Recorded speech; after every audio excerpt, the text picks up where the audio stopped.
Guys, Neil from Essex. We had a theft here at our Bendersville store about 2 weeks ago. Came away with some good footage from it, and this one actually kind of has a happy ending. So we're going to narrate here over top of the video footage, and we'll kind of answer some of the questions about equipment theft and tell you an interesting story here along the way. You'll see here the truck pulling into the side parking lot at the Bendersville store and that car back behind it here. If you pay attention here to the other videos, you'll notice that car kind of creeping along in the background at various times. We think it was probably a watch car or something that was involved here.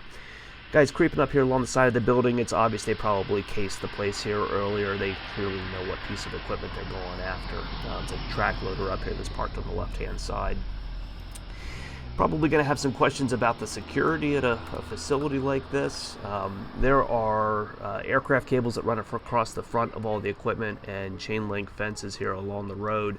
However, unfortunately, some of that stuff we can't necessarily lock up at night. A place like us, we would get parts deliveries at all hours of the day. So late night deliveries that are going to drop off parts on same-day service. So we need to be able to give some access to our building at night. We also frequently are going to have equipment deliveries that come in. Truck drivers are going to park in the parking lot, and service technicians are often leaving to go out on repairs. Oftentimes, you've got guys leaving at 3 and 4 o'clock in the morning from here. So an equipment dealership like us is really only truly locked up for a very short number of hours here throughout the evening. So could have we done a better job here? Yeah, obviously we could have. That gate probably should have been closed. But if you talk to any equipment dealerships and we see thieves like this, certain things like gates and stuff can so easily be cut open. They don't do a whole lot for us. So he's working his way around the machine here and loading the thing up. So obvious questions for people who don't run equipment would be about the keys for something like this. You're going to find that across pretty well all equipment companies, keys can be shared across machines. So there is one key that's going to start most Kubota construction equipment. Now that is changing here as years are going by. More and more machines now are being started with keypads where you need to know a PIN number to punch in order to start a machine up. And more of these machines are starting to be equipped with telematics now, where they actually have cell phone connections and stuff that are giving the manufacturer and dealership diagnostic information about those machines and will GPS track them as they go around.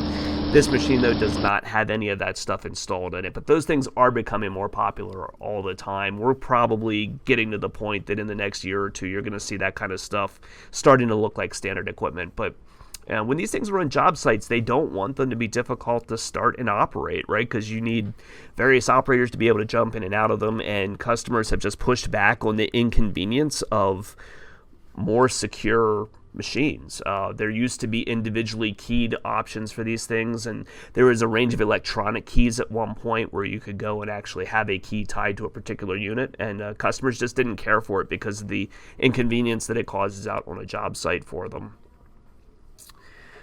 Obviously, we can't talk a whole lot about the people that are involved in this because of pending investigations, but generally the theft that happens in equipment dealerships is going to fall into one of two categories. Petty theft of local people and that kind of stuff often is recovered. There's enough good tracking of serial numbers of these machines, or people that are observant enough of what's happening out here. Just if you listen to the audio here, you can hear the trailer cracking as that machine pulls in. He's going to pull out here. So this was petty theft that we're recovering this machine here. But if these guys were real professionals, equipment like this is often stolen, loaded up, and out in a port and headed out of the country in a matter of hours. Those are the ones that are really successful and the ones that are hard to track. But more petty theft, we do see a higher rate of recovery than what you might expect. So in this case, that trailer we know was also stolen from another local trailer dealership, and just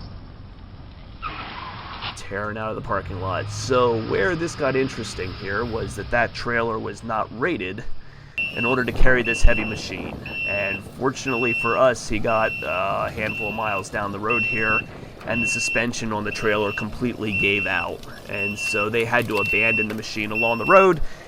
We put some videos up on Facebook, and guys very quickly started giving us tips of where this truck and trailer was sitting, and our machine was still in the back of it. So this one ended up being recovered, which was cool, but you can see here that yeah, you can't carry a 9,300-pound machine in a trailer like this without ruining the suspension. So a little bit of poor planning here on the Thief. So thank you to everyone that contributed to this and helped us recover this machine. It was amazing when we put this up on Facebook how many shares of the videos and comments and feedback that we were getting from customers that provided a lot of information on both recovering the unit for where it was sitting along the road and also having some knowledge here of the people that were involved, so we can all be hopeful that this results in some penalties for these guys so that this stops, because we're not the first ones that they've hit. So yeah, good luck to everybody. Keep an eye on your machines, right? Keep stuff locked up. This kind of stuff can happen all too easily, and this is expensive equipment that's worth protecting. So if you have any questions about this kind of stuff, there are keypads and stuff. If you have an existing SVL or Kubota construction equipment,